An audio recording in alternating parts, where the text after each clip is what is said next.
Himachal TV देख रहे हैं आप। मैं हूं वंशिता शर्मा। शुरू करेंगे आज का न्यूज बुलेटिन मेन हेडलाइंस के साथ। राष्ट्रपति का आह्वान, अगले 50 साल में देश का सिरमौर बने हिमाचल। नेता प्रतिपक्ष मुकेश अग्निहोत्री ने रख दी हिमालयन रेजिमेंट की मांग। राष्ट्रपति प्रवास से मुख्यमंत्री गदगद, गिनाए विकास के आयाम। राष्ट्रपति ने याद किए हिमाचल के वीर योद्धा, दी श्रद्धांजलि। टीजीटी और जेबीटी भर्ती के लिए साक्षात्कार 4, 5 और 6 अक्टूबर के लिए कॉल लेटर जारी। अब छात्रों के मेंटल हेल्थ पर भी नजर रखेंगे टीचर। 6 जिलों में चलेगा कार्यक्रम। 19 से फिर करवट बदलेगा मौसम, 10 जिलों में भारी बारिश के आसार। अब बढ़ते हैं विस्तृत समाचारों की ओर। हिमाचल के पूर्ण राज्यत्व की स्वर्ण जयंती पर आयोजित प्रदेश विधानसभा के विशेष सत्र को आज राष्ट्रपति रामनाथ कोविंद ने संबोधित किया। वे इस अवसर पर राज्य को नया लक्ष्य भी दे गए। देखिए क्या कहा महामहिम राज्यपाल ने। हिमाचल के पूर्ण राज्यत्व की स्वर्ण जयंती पर आयोजित प्रदेश विधानसभा के विशेष सत्र को राष्ट्रपति रामनाथ कोविंद ने संबोधित किया। वे इस अवसर पर राज्य को नया लक्ष्य भी दे गए। उन्होंने कहा, अब तक के 50 साल के सफर में हिमाचल ने कई आयाम हासिल किए हैं। उन्होंने कहा कि मेरी शुभकामना है कि पूरा हिमाचल प्रदेश एक दिन विकास के पैमाने पर भारत का सिरमौर बने। 2047 में जब हमारे देशवासी आजादी की शताब्दी मनाएंगे और हिमाचल प्रदेश अपनी स्थापना के 75 वर्ष संपन्न होने का समारोह मनाएगा, तब तक यह राज्य विश्व स्तरीय विकास और समृद्धि का आदर्श प्रस्तुत कर रहा होगा। रामनाथ कोविंद ने कहा, हिमाचल प्रदेश विधानसभा में जसवंत राम से लेकर ठाकुर सेन नेगी सहित अध्यक्षों एवं प्रभावशाली विधायकों की समृद्ध परंपरा रही है। पहाड़ी गांधी के नाम से विख्यात कांगड़ा के बाबा कांशीराम जैसे स्वाधीनता सेनानियों ने ब्रिटिश हुकूमत के खिलाफ शांतिपूर्ण सत्याग्रह किया और अपने जीवन के अनेक वर्ष कारावास में बिताए। प्रदेश के हम सब लोग जानते हैं, एक जिले का नाम सिरमौर भी है। मेरी शुभकामना है कि पूरा हिमाचल प्रदेश एक दिन विकास के पैमाने पर भारत का सिरमौर बने।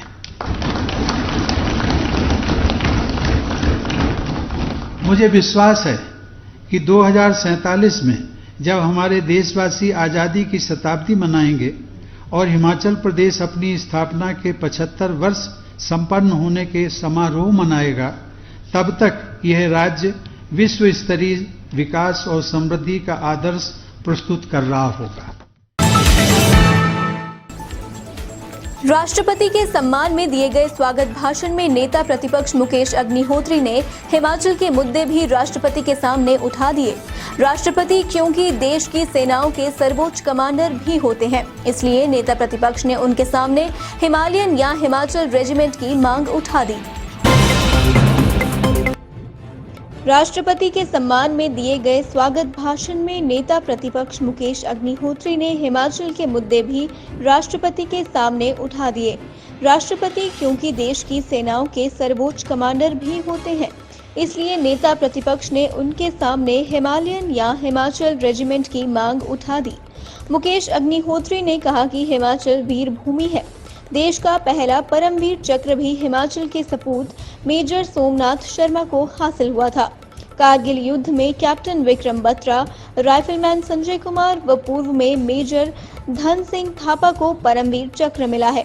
मुकेश अग्निहोत्री ने कहा कि पूर्व सीएम प्रेम कुमार धूमल ने हिमालयन रेजिमेंट के गठन की मांग उठाई थी। नेता प्रतिपक्ष ने राष्ट्रपति से आग्रह किया कि वे सेना के सर्वोच्च कमांडर हैं और हिमाचल की इस मांग पर गौर किया जाना चाहिए। मुकेश अग्निहोत्री ने इसके अलावा हिमाचल में वन कटान पर पूर्ण प्रतिबंध लगाए जाने की एवज में मदद दिए जाने का मामला भी उठाया।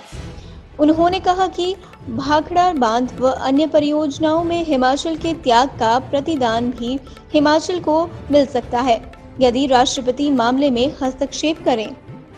महोदय, आजादी के बाद से ही प्रदेश में रेलवे के विस्तार ना के बराबर हुआ। रेलवे नेटवर्क और हवाई नेटवर्क को मजबूत करने की नितांत आवश्यकता है और हमारा फोकस इन दोनों सुविधाओं को मुहैया करवाने में रहेगा, तभी हमारा पर्यटन आगे बढ़ेगा। राष्ट्रपति महोदय, हमारा छोटा राज्य है, हम 4 सांसदों वाला प्रदेश हैं, हम दर्जनों सांसदों वाले प्रदेशों का मुकाबला नहीं कर सकते। इसलिए शायद रेलवे और हवाई सेवा के क्षेत्र में हम पीछे रह गए हैं और आपका आशीर्वाद होगा। आज केंद्रीय मंत्री भी यहां पे हैं, भाजपा के राष्ट्रीय अध्यक्ष भी इस प्रदेश से हैं। मुझे लगता है कि इन दोनों सेवाओं को आगे बढ़ाने में कोई मदद मिलेगी। विधानसभा में मुख्यमंत्री जयराम ठाकुर ने भारत के राष्ट्रपति का स्वागत करते हुए कहा कि ये प्रदेश के लिए बहुत गौरव की बात है कि इस वर्ष को राज्य के स्वर्णिम जयंती वर्ष के रूप में मनाया जा रहा है। विस्तार से पेश है यह रिपोर्ट। विधानसभा में मुख्यमंत्री जयराम ठाकुर ने भारत के राष्ट्रपति का स्वागत करते हुए कहा कि ये प्रदेश के लिए बहुत गौरव की बात है कि इस वर्ष को राज्य के स्वर्णिम जयंती वर्ष के रूप में मनाया जा रहा है। कठिन भौगोलिक परिस्थितियों के बावजूद इस पहाड़ी राज्य की 50 वर्षों की यात्रा गौरवशाली और उपलब्धियों से भरी हुई रही है। उन्होंने कहा कि वर्ष 1971 में राज्य में प्रति व्यक्ति आय 651 रुपए थी, जो वर्तमान में बढ़कर 1.95 लाख हो गई है। इसी प्रकार वर्ष 1971 में प्रदेश में सड़कों की लंबाई 7,370 किलोमीटर थी, जबकि आज यहां 37,808 किलोमीटर से अधिक लंबी सड़कों का नेटवर्क है। वर्ष 1971 में प्रदेश में केवल 4,945 शैक्षणिक संस्थान थे, जबकि वर्तमान में इनकी संख्या 15,000 से अधिक हो गई है। आज प्रदेश में एम्स, IIM, IIIT जैसे कई राष्ट्रीय स्तर के उत्कृष्ट संस्थान हैं। प्रदेश ने इन वर्षों के दौरान कृषि और बागवानी क्षेत्र में अभूतपूर्व विकास किया है। सीएम ने कहा कि उनके सरकार मानवीय दृष्टिकोण के साथ विकास के शिखर को छूने का प्रयास कर रही है और अपने अपने विजन के मुताबिक अपने अपने हिसाब से जो डेवलपमेंट के लिए, जो प्रदेश के लिए आगे बढ़ाने के लिए जो किया जा सकता, तो सब नेताओं ने किया है।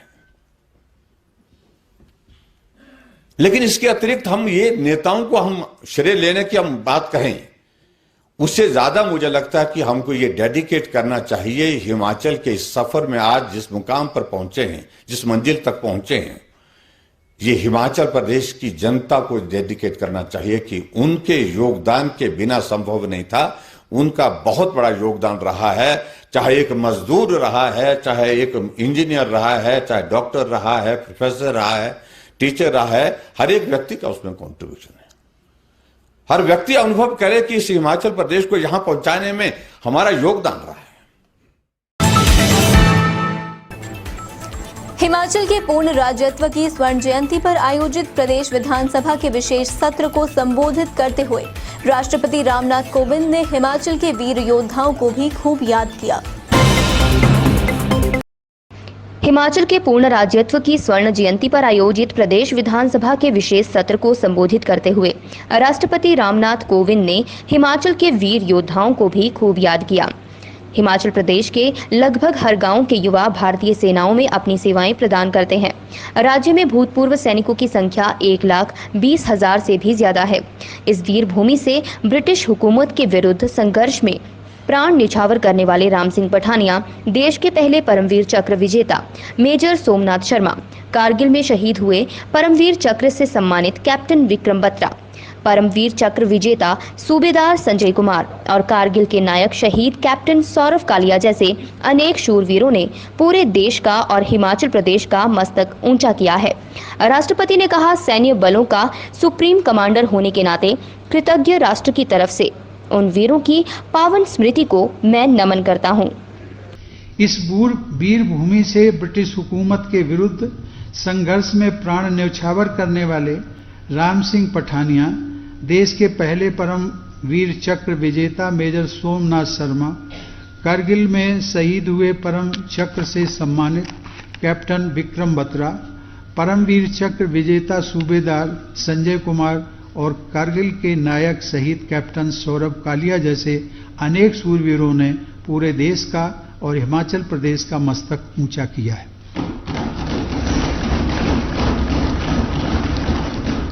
सैन्य बलों का सुप्रीम कमांडर होने के नाते कृतज्ञ राष्ट्र की ओर से उन सभी वीरों की पावन स्मृति को मैं नमन करता हूं। हिमाचल प्रदेश के पूर्व सैनिकों और आश्रितों के कोटे से भरे जाने वाले विभिन्न पदों के लिए साक्षात्कार 4, 5 और 6 अक्टूबर को होंगे। हिमाचल प्रदेश के पूर्व सैनिकों और आश्रितों के कोटे से भरे जाने वाले विभिन्न पदों के लिए साक्षात्कार 4, 5 और 6 अक्टूबर को होंगे। पूर्व में कोरोना संक्रमण के कारण इन पदों के लिए साक्षात्कार स्थगित कर दिए गए थे। अब कोरोना मामलों में कमी के कारण विभाग ने इन पदों के लिए तिथि तय कर कॉल लेटर भेजना शुरू कर दिए हैं। वहीं अगर किसी अभ्यर्थी को कॉल लेटर नहीं मिलता है तो वे विभाग की वेबसाइट पर जाकर अपना नाम देख सकते हैं। चयनित छात्रों को सैनिक कल्याण निदेशालय विभाग में 4 अक्टूबर को कुल 18 अभ्यर्थियों को बुलाया गया है। वहीं 5 अक्टूबर को दिव्यांग पूर्व सैनिकों के कोटे से भरे जाने वाले पदों के लिए 65 पात्र अभ्यर्थियों को कॉल लेटर भेजे गए हैं। हिमाचल प्रदेश में शिक्षक अब छात्रों के मेंटल हेल्थ पर भी पूरी तरह से नजर रखेंगे। इसके लिए शिक्षकों को बकायदा प्रशिक्षण भी दिया जा चुका है। केंद्र सरकार के स्वास्थ्य एवं परिवार कल्याण मंत्रालय द्वारा आयुष्मान भारत कार्यक्रम के तहत स्कूलों में ये कार्यक्रम शुरू किया गया है। प्रदेश में कोविड के चलते सभी स्कूल बंद हैं। ऐसे में यह जरूरी हो गया है कि बच्चों को पढ़ाई के साथ साथ उनके स्वास्थ्य के बारे में भी सही ढंग से अवेयर किया जाए, ताकि उनका मानसिक और शारीरिक स्वास्थ्य भी बना रहे। इसके लिए प्रदेश के स्कूलों में बच्चों को स्वास्थ्य संबंधी जानकारी देने और उन्हें हेल्थ के बारे में अवेयर करने के लिए अब शिक्षक हेल्थ एम्बेसडर बनेंगे। प्रदेश शिक्षा विभाग ने प्रदेश के 3176 स्कूलों में 6352 शिक्षकों को तैनात कर दिया है, जिनको प्रशिक्षित कर दिया गया है। अब ये शिक्षक स्कूलों में अपनी सेवाएं देंगे। केंद्र सरकार के स्वास्थ्य एवं परिवार कल्याण मंत्रालय द्वारा आयुष्मान भारत कार्यक्रम के तहत स्कूलों में यह कार्यक्रम शुरू किया गया है। इसमें प्रदेश के चंबा, कांगड़ा, ऊना, बिलासपुर, सिरमौर और मंडी 6 जिलों के स्कूलों का चयन किया गया है। आइए जानते हैं मौसम का हालचाल। हिमाचल प्रदेश में रविवार को मौसम करवट बदलेगा। मौसम विभाग ने प्रदेश के 10 जिलों में भारी बारिश को लेकर येलो अलर्ट जारी किया है। 19 सितंबर से 21 सितंबर तक प्रदेश में भारी बारिश होने के आसार हैं। 23 सितंबर तक हिमाचल में बारिश का दौर चलता रहेगा। भारी बारिश की चेतावनी को देखते हुए मौसम विभाग ने एडवाइजरी जारी कर दी है। मौसम विभाग की ओर से जारी एडवाइजरी में लोगों को सतर्क रहने की सलाह दी गई है। नदी नालों व पहाड़ी इलाकों से दूर रहने की सलाह दी गई है। मौसम विज्ञान केंद्र शिमला के निदेशक सुरेंद्र पाल ने बताया कि पिछले दिनों मानसून गतिविधियां कमजोर थी, जो अब गति पकड़ेंगी और फिर से बारिश का दौर शुरू होगा।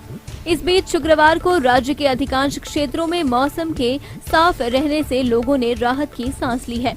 मौसम खुलने से भूस्खलन से बाधित सड़कों को खोलने के कार्य में तेजी आई है। बीते 24 घंटों के दौरान जोगिंद्रनगर में सबसे ज्यादा बारिश दर्ज की गई है। जोगिंद्रनगर में 90 मिलीमीटर बारिश हुई है। चलते चलते नजर डालेंगे आज की कुछ और मुख्य घटनाओं पर। शिमला में पौधों का प्रचार करने पर 3 नर्सरी मालिकों के इंपोर्ट सर्टिफिकेट रद्द। जोगिंद्रनगर में ब्लैकमेलिंग से तंग ग्रामीण ने लगाया फंदा, सुसाइड नोट में लिखा मौत का कारण। नगरोटा सूरिया उप तहसील का ऑफिस कानूनगो निलंबित, ड्यूटी में कोताही बरतने पर जिलाधीश की कार्रवाई। गगरेट में मौसम का कहर, खड्ड में बही कार, बाइक, युवकों ने पानी में उतरकर बचाया कार सवार। बुलेटिन में फिलहाल इतना ही। देखते रहिए दिव्य हिमाचल टीवी।